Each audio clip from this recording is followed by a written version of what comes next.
Hey guys, welcome back to 92 OBS, and in this video we're going to open up this box and see what's inside of it. We're going to compare some degreasers, and I'm going to tell you all about my build and what the plans are for it. So anyways, let's get to it.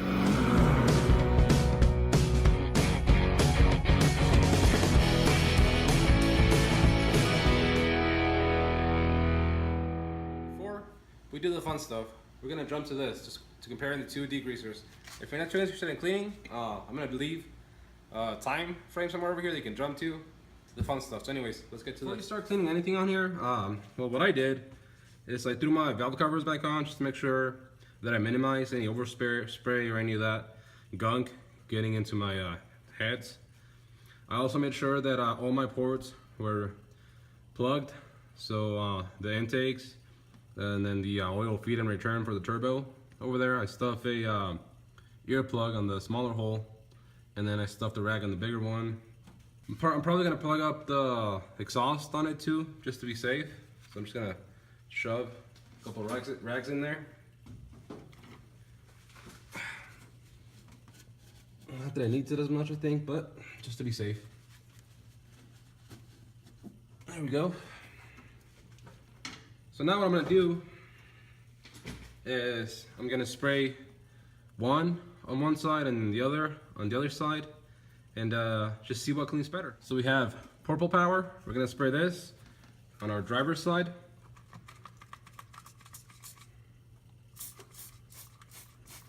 Get everything covered up real well.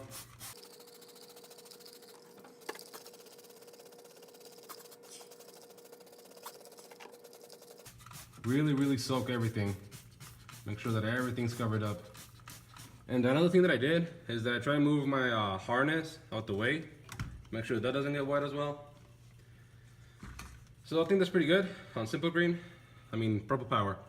So now Simple Green is gonna go on the passenger side. And it's pretty much gonna be the same thing. Just spray the heck out of everything.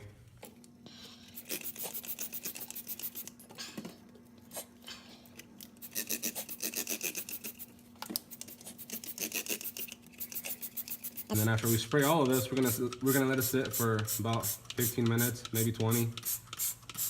Let it really penetrate and break everything loose. So now we just let it sit and wait. So never mind, I actually read the instructions, and you only let it sit for about 2 to 3 minutes. So that time has passed, or at least don't let it dry on there. Make sure it stays wet. So now the next thing we're gonna do is we're gonna spray all that off with some water. Now obviously we're in my garage and I don't wanna make a mess with water, more than I'm already making anyways. So what I got is I bought this pretty nice little spray bottle, and we're gonna spray all of this with water, and then we're gonna clean it off.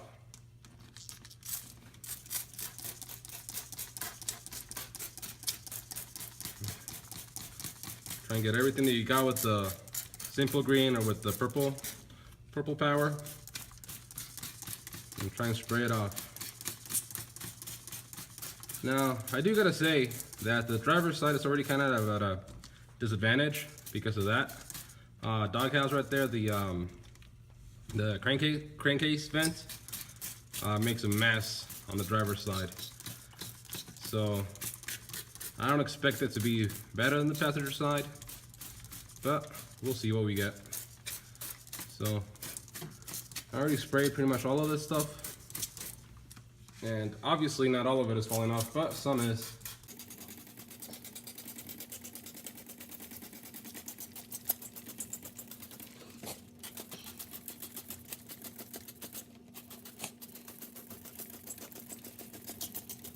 Okay, so now we're gonna start actually cleaning it. And to do that, I've got this little brush. So I'm gonna try and brush everything off, and I'll probably spray it with water again, or maybe some Simple Green and Purple Power. And hopefully after that we'll be done.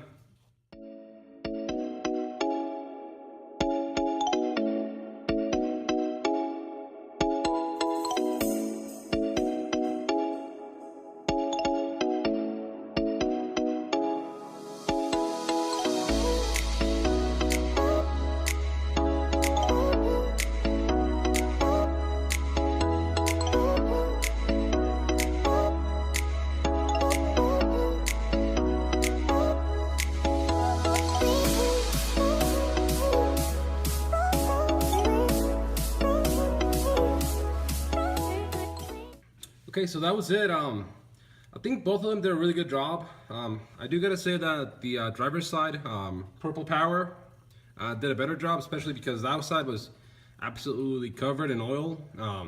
Simple Green did a really good job. And another thing you gotta consider is that this truck probably hasn't been cleaned in like 23 years. I don't think it has ever been cleaned, at least not the engine. So just to say that, you know, it's pretty good. It actually took off a pretty good layer of oil, of grease oil that was just caked on it. I'm gonna keep cleaning it a little bit more, but I do gotta say that Purple Power, I think definitely cleans better. At least it cleaned better that side. So I think from now on I'm gonna stick to using Purple Power. I was pretty happy with it. But anyways, I'm gonna finish cleaning this off of camera because I hate cleaning. I'm pretty sure you do too, and you don't want to see. So that was it for that, and I gotta say that both of them worked really good. But I do think that Purple Power cleaned just a little bit better, especially saying that the driver's side was way worse with that crankcase vent covering up that entire side with oil. It was pretty bad, and I think that Purple Power did a pretty good job of taking all that oil off of there. So anyways, now let's get to the real fun stuff that everybody's been asking for. And we're gonna open up that irate diesel performance box that we got, which has our e-fuel. Everyone's been asking me about what I'm gonna end up going with. So anyways, let me go and show you. I think you're gonna like it. Okay, so now for my e-fuel, obviously I went with irate diesel performance. I went with them because it was pretty much the best kit that I can find for the money. It looked really good. It was a complete system, so it had everything that I needed basically. But anyways, let's jump right into it. And I did already open it just to kind of peek inside and see what was in there. Make sure that everything was good.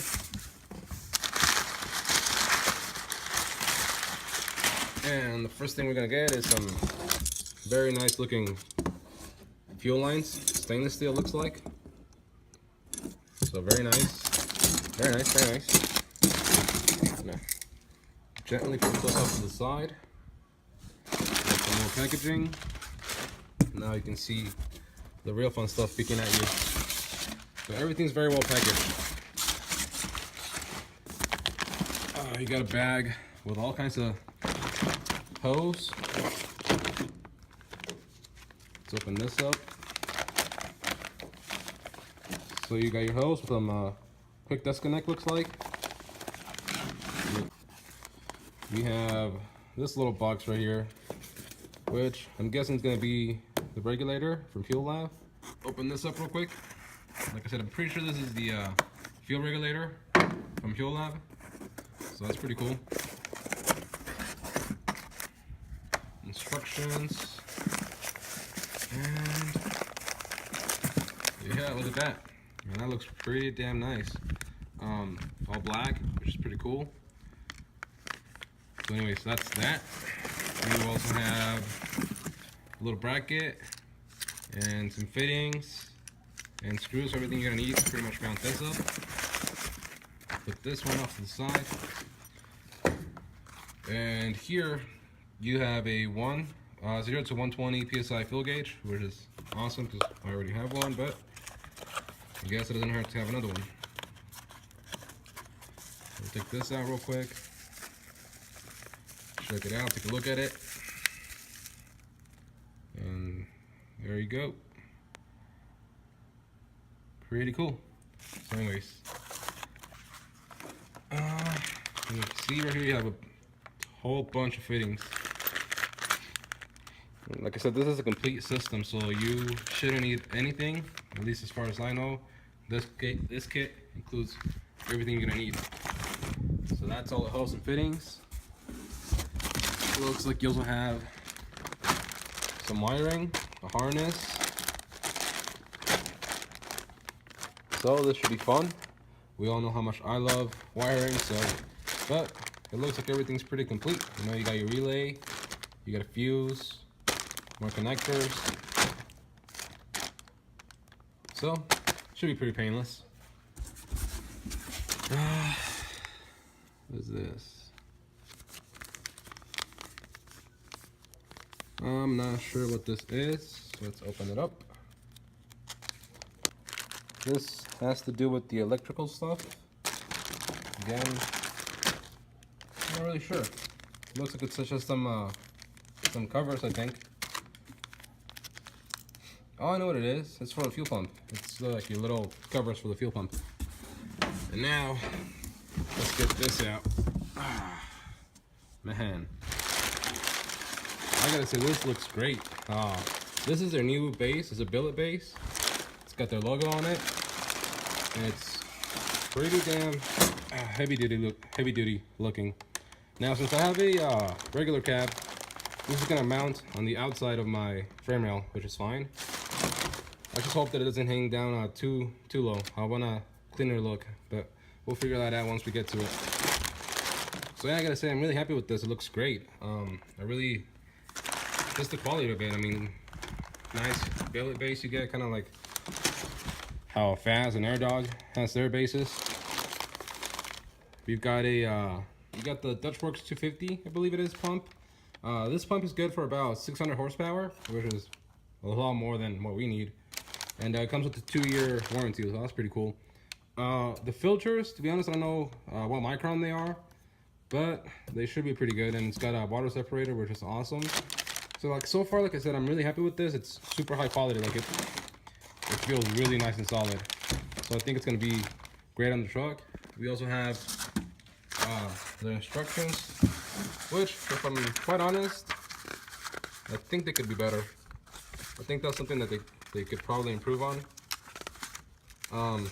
But we'll make it work. I think we can get all this done. This should be a pretty fun project. I'm really looking forward to it, and it's probably not gonna be like a 1-day video. It's probably gonna be like a few days, you know, maybe like a 2, 3, 4 part video. So you're gonna have to stick around with me for this one.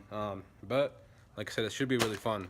Okay, so anyways, another thing that I want to talk about is the actual build for this truck, what the plans are, what I'm doing. I've been getting a bunch of questions if it broke down, or you know, why I'm working on it. There was nothing wrong with it. It was actually running really good. I just want to make it a little bit more fun, get rid of a few leaks, which it wasn't actually really bad.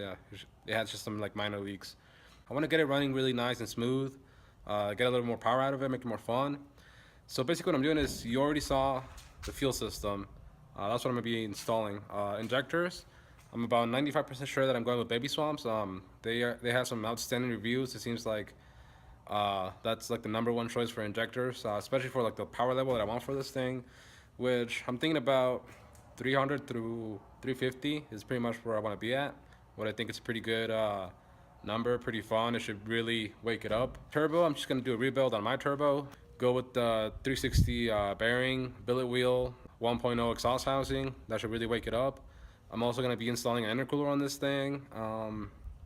H-pop, I got one for I took my H-pop out. Hopefully you already saw that video.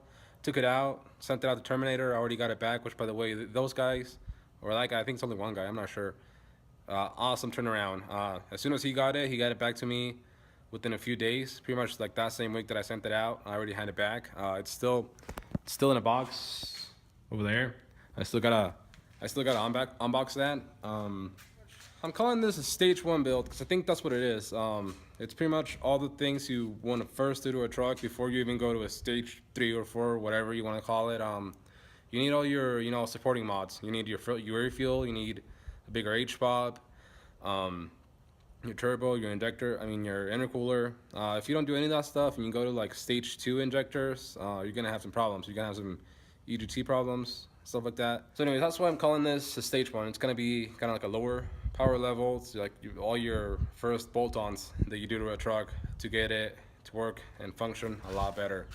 This should kind of bring up the power to more of the modern trucks. Obviously not like the new 6.7s that have almost 1,000 foot-pounds of torque and like 400 horsepower. I'm still gonna be lower than that, but it should be pretty comparable to like a 6.4, a 6.0 stock, which I think should be pretty fun.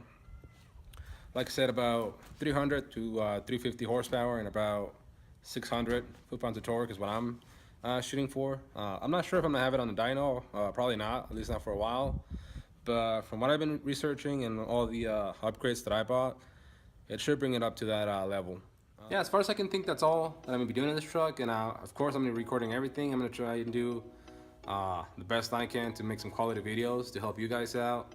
So that if you plan on doing anything like this to your truck, definitely follow the build. I'm gonna make a playlist for all the videos that I already done, and for all these videos that are coming up, it's gonna be called something like Stage 1 playlist. So definitely subscribe to the channel if you haven't. But make sure that you go and look through all those videos to kind of catch up on what was more kind of like the breakdown of the engine. Taking off all the parts and getting it ready to throw all the fun performance stuff at it. Which also another huge part of the stage 1 build is definitely getting your gauges done, which was pretty much the first thing that I did.